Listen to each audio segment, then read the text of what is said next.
আয়ুষ কুসুমের সম্পর্ক নতুন করে ডানা মেলুক তার আগেই এবার সেই ডানা দুটো ছেঁটে দেওয়ার সিদ্ধান্ত নিল এবার ইন্দ্রাণী গাঙ্গুলি। হ্যাঁ বন্ধুরা, ভিডিওতে দেখতে থাকুন। যে মুহূর্তে কিনা কুসুমের কন্ডিশন সম্পর্কে ইন্দ্রাণী গাঙ্গুলি জানতে পেরেছে এবং ডক্টর যখন বলতে থাকে যে ওনার কন্ডিশন যথেষ্ট পরিমাণে ক্রিটিক্যাল, এখন শুধু ঈশ্বরের প্রার্থনায় একমাত্র কুসুমকে বিপদের হাত থেকে রক্ষা করতে পারে, ঠিক সেই মুহূর্তে ইন্দ্রাণী গাঙ্গুলি যখন কিনা আইসিইউ রুমে গোপনে কুসুমের সঙ্গে দেখা করতে গিয়ে বলতে থাকে যে কুসুম, যত দিন তুমি এখানে পড়ে থাকবে তত দিন আমার আয়ুষ চোখের জল ফেলতে থাকবে এবং তোমার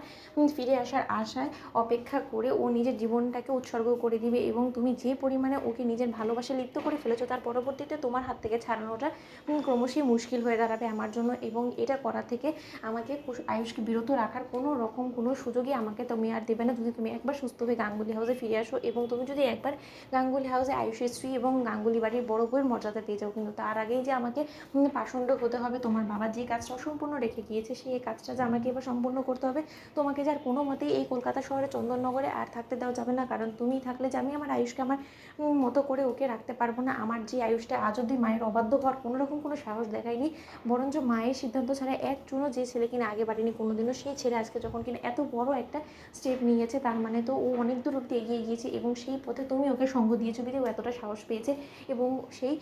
সম্পর্কের জেরে তোমার এবং আয়ুষের সম্পর্কে যদি একবার ডানা মেলে তাহলে আমি আর কোনো মতে তোমাদের নাগাল পাবো না। তার আগেই যে কুসুম তোমাকে সরিয়ে ফেলে তোমার ডানা দুটো ছেটে দিতে হবে, তুমি বড্ড বেশি বার বেরিয়ে গিয়েছো। দেখ সেই সময় ইন্দ্রাণী গাঙ্গুলি যখন কিনা কাউকে কোনো কিছু না জানিয়ে গুন্ডাদেরকে ফোন করে বলতে থাকে যে তোমরা গাড়ি নিয়ে রেডি তো, আমি তোমাদের কাছে কুসুমকে হস্তান্তর করে দেওয়া মাত্র কুসুমকে এমন কোথাও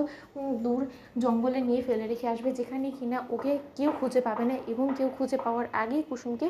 সেখানকার জঙ্গলিরা জানোয়াররা যাতে সেখানে কুসুমকে খেয়ে ফেলে, ছিঁড়ে ফেলে, যাতে করে কিনা কুসুমের একটা দেহ অবশিষ্টও না থাকে। ঠিক সেই সময় এই কথা বলা মাত্র ইন্দ্রাণী গাঙ্গুলি যখন কিনা কুসুমকে কোলে তুলে নিয়ে অচেতন অবস্থায় গুন্ডাদের হাতে তুলে দেওয়ার জন্য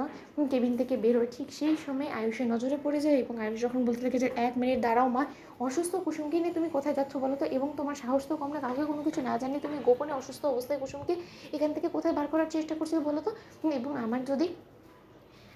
কোনো মতে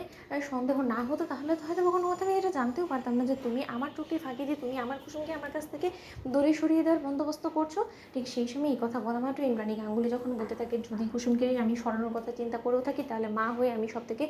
ভালো একটা সিদ্ধান্ত নিয়েছি, তার কারণ কুসুমের তোমার কাছাকাছি থাকাটা কোনো মতে আর মেনে নেওয়া যাচ্ছে না। আয়ুষ তুমি বড্ডবার বেরিয়ে গিয়েছো এবং তার থেকেও বড় কথা তুমি কুসুম এবং তোমার মাঝখানে যে একটা ফারাক আছে সেই ফারাকটুকু অবধি মিটিয়ে দেওয়ার সম্পূর্ণ